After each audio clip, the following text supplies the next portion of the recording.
دہشت گردی کے مکمل خاتمے اور پائیدار امن کے لیے جنگ جاری رہے گی۔ پاک فوج اور قانون نافذ کرنے والے اداروں کی دہشت گردی کے خلاف کارروائیاں قابل ستائش ہیں۔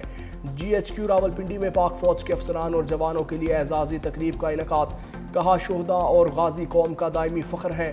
شہداء کے اہل خانہ کے صبر حوصلے کو پوری قوم سلام پیش کرتی ہے۔ تقریب میں 50 ستارہ امتیاز ملٹری اور 12 تمغہ بصالت عطا کیے گئے۔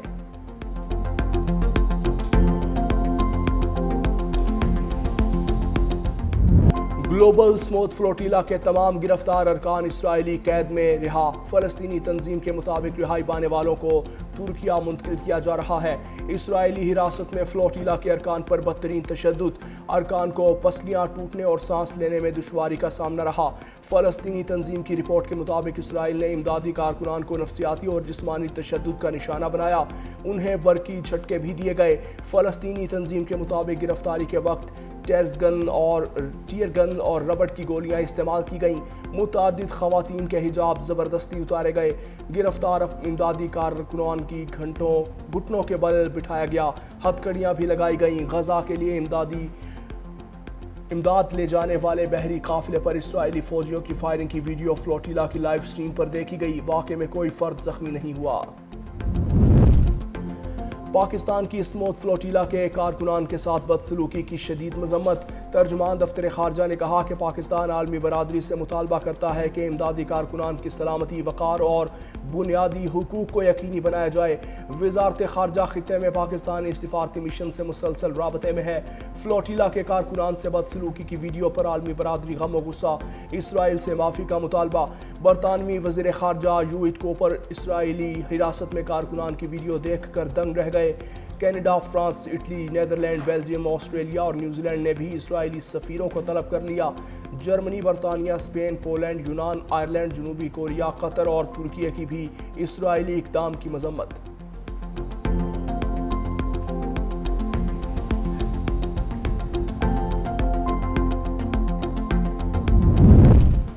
پاکستان کی ایران امریکہ جامعہ جنگ بندی کے لیے کوششیں جاری۔ وزیر داخلہ محسن نقوی کی ایرانی وزیر خارجہ عباس عراقچی سے ملاقات۔ دو طرفہ تعلقات، باہمی دلچسپی کے امور، سفارتکاری پر بات چیت۔ اہم پاکستانی شخصیات کی ایران آمد بھی متوقع۔ امریکہ ایران معاہدے کے فارمولے کو حتمی شکل دینے کا اعلان چند گھنٹوں میں ہوگا، عرب میڈیا کا دعویٰ۔ کہا حج کے بعد مذاکرات کا نیا دور اسلام آباد میں ہوگا۔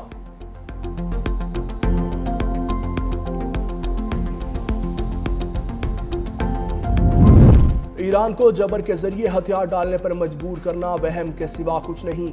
ایرانی صدر مسعود پزشکیان نے کہا کہ ایران نے مسلسل اپنے وعدوں کی پاسداری کی ہے۔ ایران نے جنگ کو ٹالنے کے لیے ہر راستہ تلاش کیا۔ سفارتکاری میں ایک دوسرے کا احترام کرنا جنگ کرنے سے زیادہ سمجھداری، محفوظ اور دیر پا طریقہ ہے۔ ایران کی طرف سے تمام راستے کھلے ہیں۔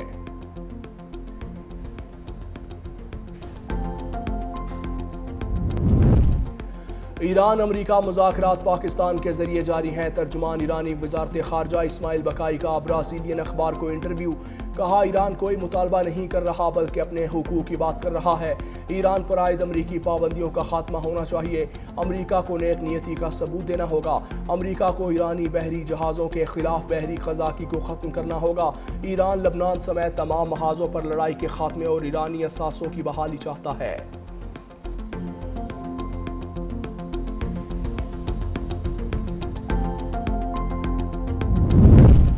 وزیر اعظم شہباز شریف نے کابینہ کی اقتصادی رابطہ کمیٹی کے ارکان کی تعداد میں اضافے کی منظوری دے دی۔ وفاقی وزیر تعلیم ڈاکٹر خالد مقبول صدیقی ECC میں بطور رکن شامل۔ وزیر اعظم کا کہنا تھا کہ امید ہے ڈاکٹر خالد مقبول صدیقی ECC میں بطور رکن فعال کردار ادا کریں گے اور ملک اور قوم کی ترقی میں اپنا حصہ ڈالیں گے۔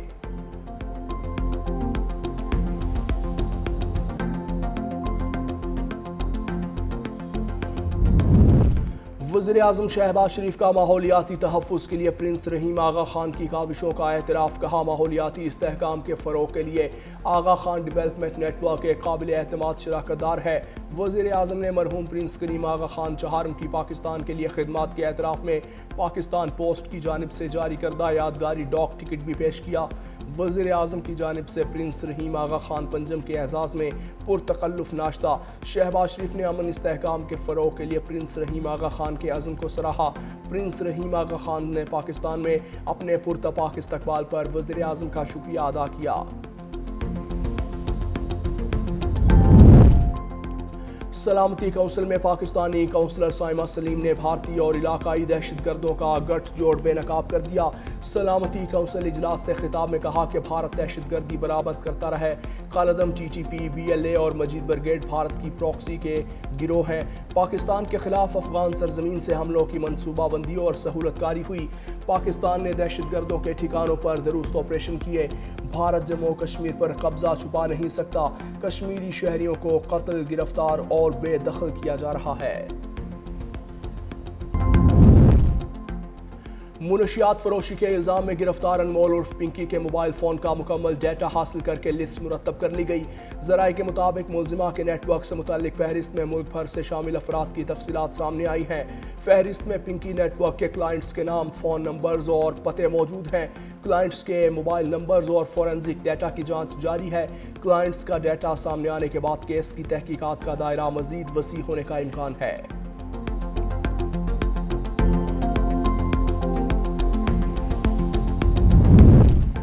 ترقی ہماری اولین ترجیح، ہر منصوبہ عوامی بہتری کی طرف ایک قدم ہے۔ وزیر اعلیٰ سندھ سید مراد علی شاہ نے صوبائی کابینہ اجلاس میں واضح کیا کہ وسائل کا درست استعمال اور منصوبوں کی بروقت تکمیل حکومت کی بنیادی ذمہ داری ہے۔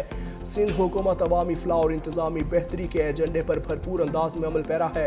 اجلاس میں 28 نکاتی ایجنڈے پر غور کیا گیا، جبکہ گزشتہ اجلاس کی کارروائی کی باضابطہ منظوری بھی دی گئی۔ وزیر بلدیات سید ناصر حسین شاہ نے فائنانس کمیٹی کی سفارشات کابینہ کے سامنے پیش کی، جن کی منظوری دی گئی۔ کابینہ نے سکھر کے لیے 2 بڑے ترقیاتی منصوبوں کے لیے 8 کروڑ روپے جاری کرنے کی منظوری دیتے ہوئے متعدد فلاحی منصوبوں کی بھی توثیق کی۔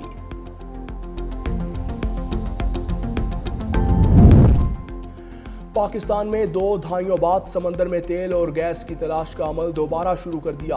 انڈس اور مکران آف شور بیسز میں 23 ایکسپلوریشن بلاکس الاٹ، ملکی اور غیر ملکی کمپنیز کے ساتھ پروڈکشن شیئرنگ معاہدوں اور ایکسپلوریشن لائسنسز کا اجرا مکمل کر لیا۔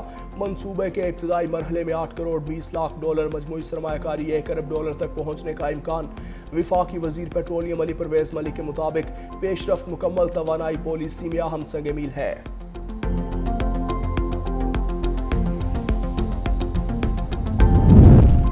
مارکہ حق میں کامیابی کے بعد پاکستان کی عزت میں اضافہ ہوا۔ پنجاب میں گندم کی ریکارڈ پیداوار ہوئی۔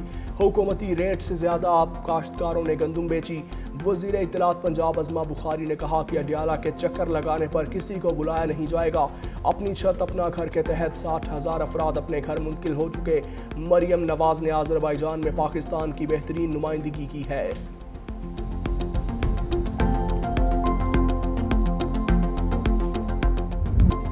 28ویں ترمیم سے متعلق وفاقی حکومت کی جانب سے کوئی رابطہ نہیں کیا گیا۔ سینئر وزیر سندھ شرجیل میمن کا کہنا ہے پہلے بھی ترامیم ہوئیں جس کے لیے پیپلز پارٹی سے باقاعدہ رابطہ کیا۔ 26ویں اور 27ویں ترمیم کے لیے پیپلز پارٹی سے باقاعدہ رابطہ کیا گیا۔ کہا وفاقی حکومت کی جانب سے اوٹزم بحالی اور خصوصی تعلیم کے شعبے میں سندھ قیادت کا اعتراف تاریخی پیش رفت ہے۔ وفاقی حکومت نے اسلام آباد میں اوٹزم اسکول کے قیام کے لیے سی8 سندھ سے تعاون طلب کر لیا۔ سندھ کابینہ نے D E P D department کو مفاہمتی یادداشت پر دستخط کی منظوری دے دی۔